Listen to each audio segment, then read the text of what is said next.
देखिए question number 3 को ध्यान से देखिएगा। क्वेश्चन नंबर 3 में दिया गया है सिंप्लीफाई करना है आपको, ठीक है। ये एक्सरसाइज 1F1G का बात कर रहे हैं हम लोग, ठीक है।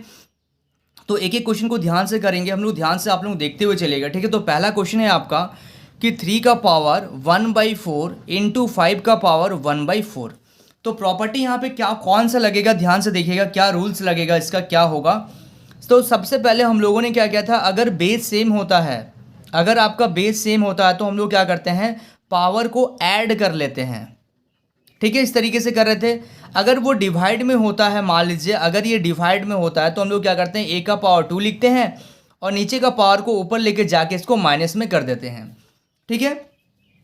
अब थर्ड नंबर में आपका आ रहा है कि अगर मान लीजिए बेस डिफरेंट रहेगा, जैसे a का पावर है c इंटू बी का पावर है c और पावर सेम रहेगा, तो उस केस में क्या करते हैं, इन दोनों को आपस में मल्टीप्लाई कर लीजिए, ठीक है, और पावर को एक साथ आप कर दीजिए, एक साथ, यानी कि a का पावर भी c है और b का पावर भी c है। इस टाइप से हम लोग क्वेश्चन को सॉल्व करेंगे। देखिए जैसे 3 का पावर है 1/4 इंटू 5 का पावर है 1/4, तो हम लोग क्या करेंगे, 3 इंटू 5 का पावर क्या करेंगे, 1/4 कर लेंगे, यानी कि 3 इंटू 5 यानी कि 15 का पावर 1/4 आ जाएगा। ये आ गया आपका फाइनल आंसर।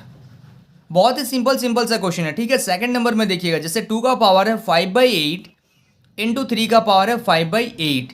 अब दोनों का पावर तो सेम है बट बेस क्या है, अलग अलग है, डिफरेंट है।